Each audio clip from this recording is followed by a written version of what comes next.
Over the last 5 years, since 2020, pretty much every graph you can think of has looked weird. Oil prices briefly went negative, and then they skyrocketed. Public transit use has fallen off a cliff. People have been spending a lot more on restaurants and buying a lot more stuff online. Everyone became an alcoholic. People started murdering a little more and stealing a lot less, and then stealing a lot more, and then stealing a lot less. But the graph I want to talk about today is this one. Americans and Canadians have been getting scammed like crazy. And with each passing year, we've been getting scammed more. Of course, it's no surprise that giving Mima an iPad and access to the internet basically guaranteed that her brain would get one-shot by an AI-generated image of her grandson begging for money. But what's interesting about this precipitous rise in scams is how sophisticated the industry has become.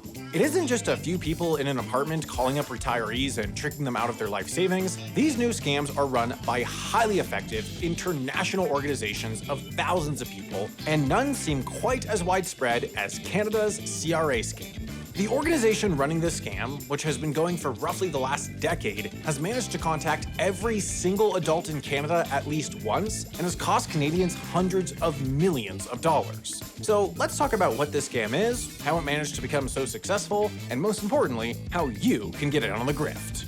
Sorry, my lawyers told me I had to lose that last point. Well, I guess we'll focus on the first two. So, on the surface, the CRA scam is about as simple as scams come.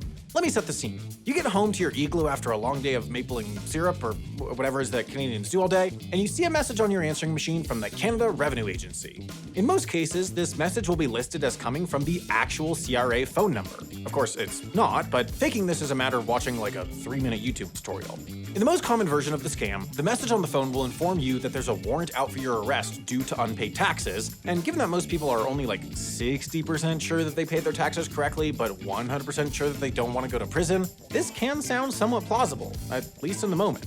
They'll give you a number to call back, and if you do, a supposed CRA agent will confirm that it's true, but that's good news. You can stay out of prison by paying those taxes right now. Having pulled up your address while you respond, they'll then direct you to a nearby bank to withdraw some ludicrous sum of money, which you'll then send via courier to another address in Canada. In an earlier version of this scam, they had you deposit the money into a Bitcoin ATM, but Canada started sticking signs on those machines to tell people that the Canadian government does not, in fact, accept Bitcoin as payment, and that Bitcoin should only be used for buying illegal drugs and doing money laundering. So once you've mailed your money to that address, which unbeknownst to you is most likely someone's apartment, the scam is over, at least for you. Thank you for participating in the scam.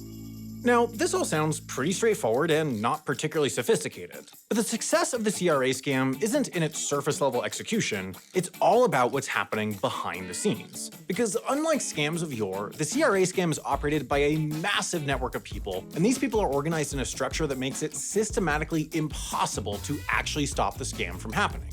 To illustrate, we should start with the heart and soul of any organization, the lowest level employees who have no idea what's going on. In the CRA scam, these are the money mules. Remember how, when you got scammed a minute ago, you mailed your money to a random address somewhere else in Canada? This was the house or apartment of a money mule, a person whose job it is to receive your money and hand it off to someone else in the organization. Now, of course, as soon as you realize that the Canada Revenue Agency doesn't operate out of a single studio apartment in Ottawa, you'll probably send this address a second lovely package, the police. But when the police arrive, there's a very good chance that your money mule will be just as surprised as you were. In the most effective version of the CRA scam, this person doesn't even know what the scam is, let alone that they're participating in it. In many instances, they're just a student from India who believes that they've taken a part-time job moving money from Canadian customers to some legitimate business in India. When the police finally do show up, this person doesn't know anything about who they're actually sending money to, and that money is already gone.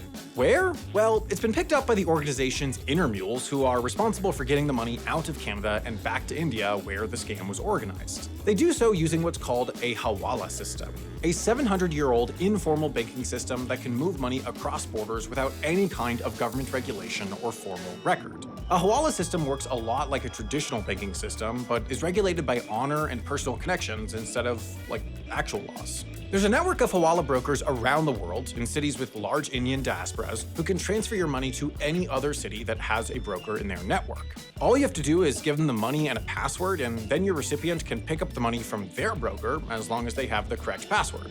Of course, the money was never actually moved, and therefore can't be traced by real banks or government agencies. It was just an informal agreement between two hawala brokers over the phone. Turns out that the threat of your family being mad at you is pretty much enough to regulate an entire international banking system, in case we were looking for a punishment for financial crimes besides you get $700 billion. At this point, the money has made it back to India, which is where the phone call came from in the first place. Most likely it came from one of several dozen call centers in either Mumbai or New Delhi, staffed by 10 to 20 people, and set up in either an office, apartment, or hotel room. Importantly, though, these 10 to 20 people generally don't make any of the initial calls. This is done instead by a robo-dialer, which works its way down the list of Canada's 31 million or so registered phone numbers, leaving a message from the CRA. That means that the callers inside the center only need to speak to the small fraction of people convinced enough to call back, freeing up capacity for other callers to do real-time research on the victim, like where they live or what they do for work. And distributing these callers across several dozen centers in different cities isn't a mistake. These centers can be set up and dismantled in a matter of a few hours, so if investigators catch on to one, the other callers can quickly shift their operations and the investigation goes cold. You might manage to make a few arrests, but the rest of the system remains intact, and the leadership, who are never on site and likely not even in the country, are effectively impossible to find. Of course, the CRA scam isn't the only one operating at this scale. There are similarly sized, if not even larger organizations operating out of places like Myanmar, Laos, and Cambodia, often setting up massive Starlink-powered slave compounds to defraud the Western world with only the efficiency that Elon Musk could manage. As these organizations grow larger and get increasingly sophisticated, their tools for targeting victims also get more effective. They've started, for example, purchasing contact data, like your phone number, email, and home address, directly from data brokers who can legally scrape that stuff from the internet and sell it to scammers for profit. This is why I've started using this video's sponsor, Incogni.